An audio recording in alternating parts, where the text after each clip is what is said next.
Hello!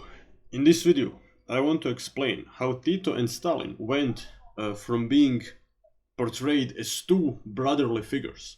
Yugoslavia was known by the Americans or by the American Sovietologists such as George Kennan as the most faithful satellite of the Soviet Union.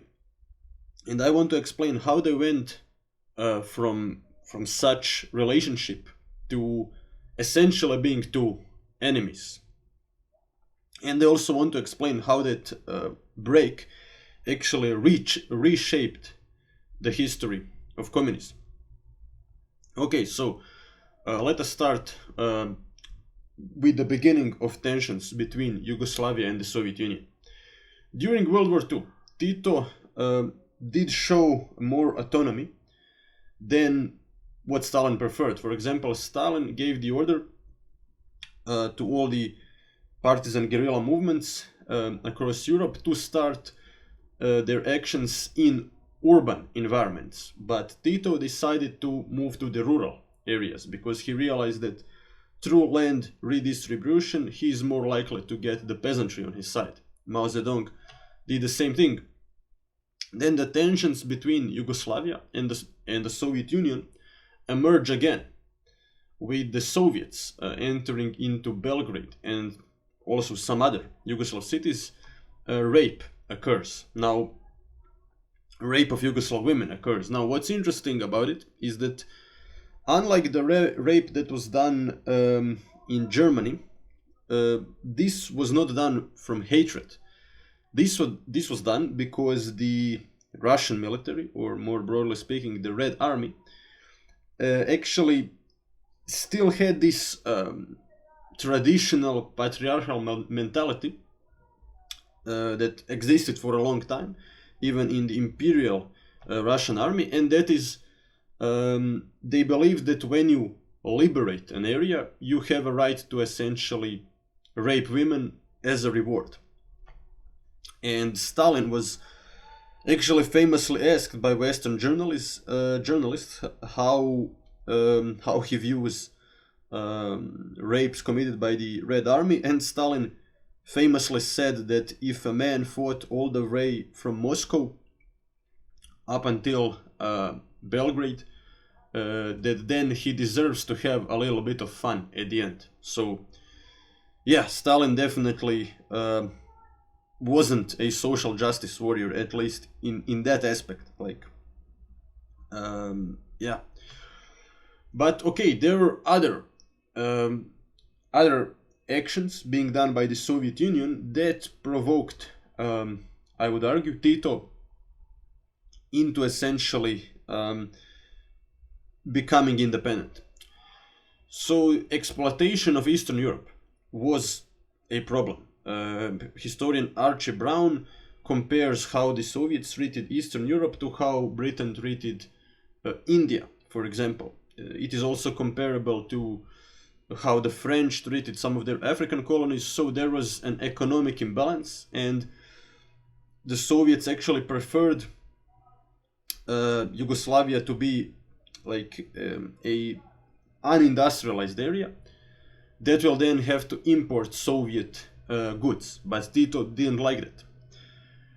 But the tensions then continued to become higher when Tito actually decides to talk with Dimitrov, his old friend, who used to be the leader of the Comintern. After the war, now he became a Bulgarian dictator.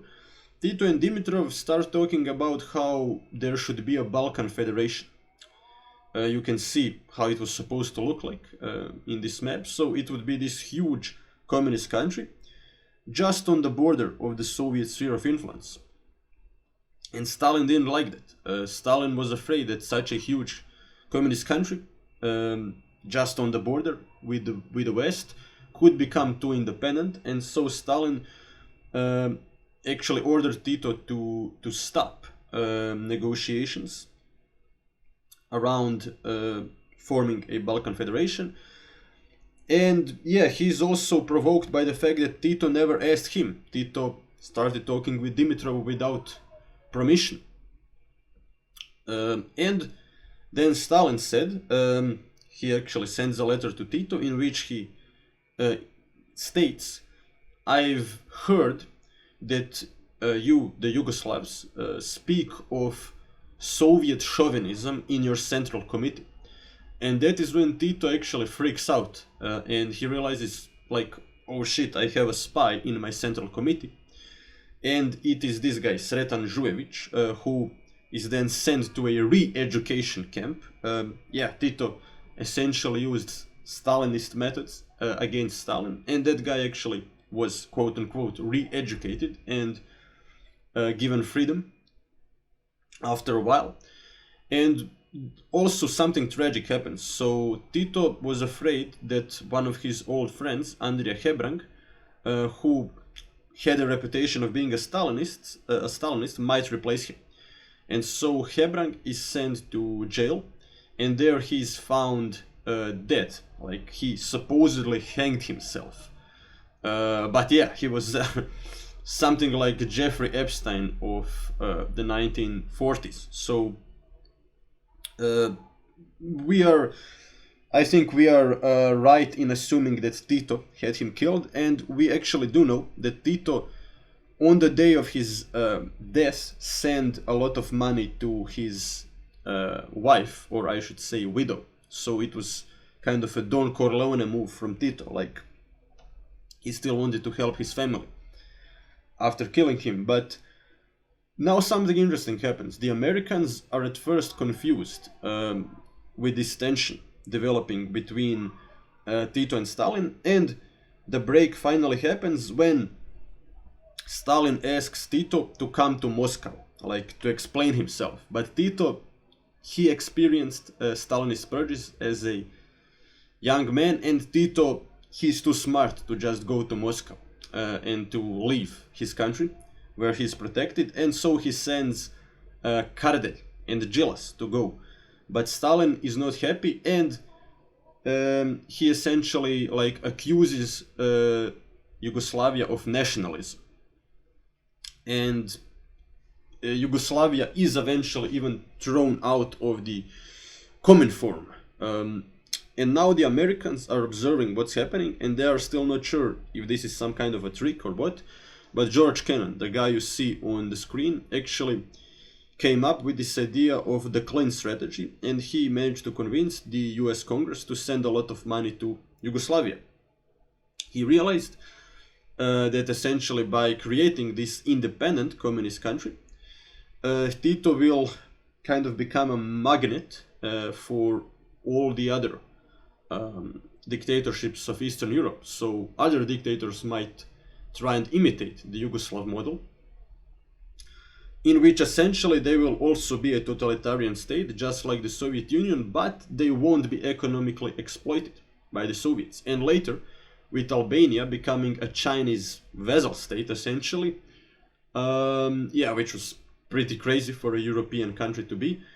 But with Albania also becoming a non-Soviet entity, then the Soviets lost access to the Adriatic, which is precisely what the Americans wanted. But okay, now the question is, why was Tito able to do what no other communist dictator at the time was able to do? Well, Yugoslavia is a country that pretty much liberated itself from fascism. Okay, Soviets did help, but so did the British. Churchill even provided Tito with his own air force. That's what's pretty unique about Tito, and Tito himself fought on the battlefield, just like Mao Zedong at Neretva and at Sutjeska, and that's why he had this cult status and a cult of personality that was also natural in ultra, let's say, patriarchal culture, such as the Yugoslav culture at the time. This cult of personality also naturally emerged from the battlefield, one could say, from Tito being on the battlefield. But now Tito, after this break happened, decided to collectivize the land finally. Stalin also criticized him for not collectivizing the land. And then peasant rebellions break all around Yugoslavia, and the peasantry was alienated from the regime, one could argue permanently, because of this violent collectivization policy. But in the long run, Tito gains a lot of support in the military and in the cities, and even in rural areas in the end, because he is able to make Yugoslavia independent from the Soviet Union. And the United States, by the end of the 1950s, actually sent $1.5 billion, and by the way, dollar was much more worth back then.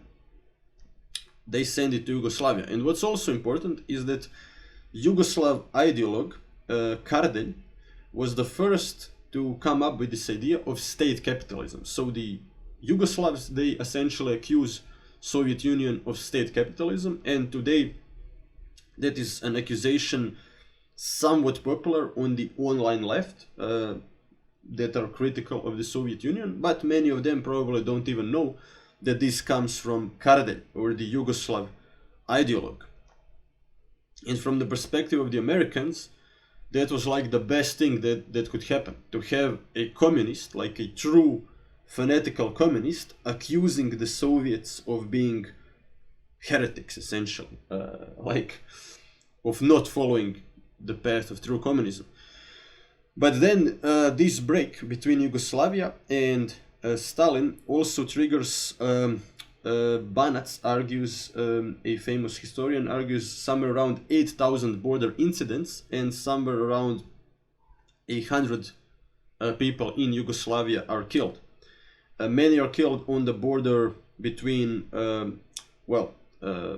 Yugoslavia back then, but today Kosovo and Albania. So Hoxha, the Albanian dictator, was trying to unite all Albanians into one country. So he was also an ultra-nationalist, while he was also a Stalinist communist.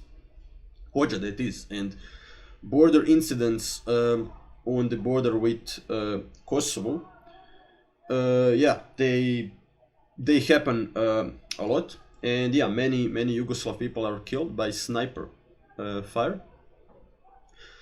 So yeah, what was interesting is that this pretty much old conflict between Serbian people and Albanian people was now reignited because of the Tito-Stalin breakup. And Stalin also cunningly, when he's talking to like Croatian communists, he emphasizes the fact that most Yugoslav army generals are Serbian, but when he's talking to the Serbs, he is kind of giving them the argument, Tito is a Croatian dude, why are you listening to a Croatian guy? So the Comintern is trying to create internal conflict in Yugoslavia.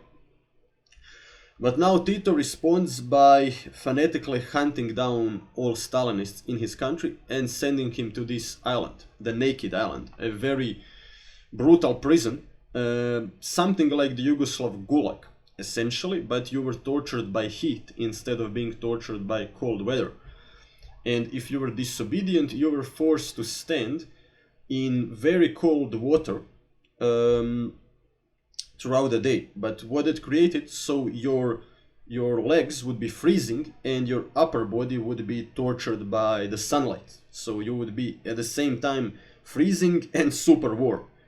And also prisoners were forced to beat each other with sticks. So if you were disobedient, the others had to beat you up. And that created like a lot of psychological trauma for the ones that actually survived the island, because they usually were the ones that then listened to the authorities and decided to beat up their friends. And there is that like hilarious Yugoslav comedy called The Balkan Spy about like paranoia that existed back then. And yeah, so people would often use this split in order to like snitch on their neighbors because they were, for example, jealous of them or for whatever reason. And what's also important to mention is that Dubček in Czechoslovakia decided actually to follow the Yugoslav model, the Yugoslav economic model of having worker co-ops that can actually elect their own leaders, unlike what was the case in the Soviet Union. And Tito also ended up inspiring Libya. And okay, he was one of the, one could say, founding fathers of the non-aligned movement. So in the end, Tito-Stalin break ended up changing even world history, and not just the history of communism. Okay, if you like this video, don't forget to like, share, and subscribe.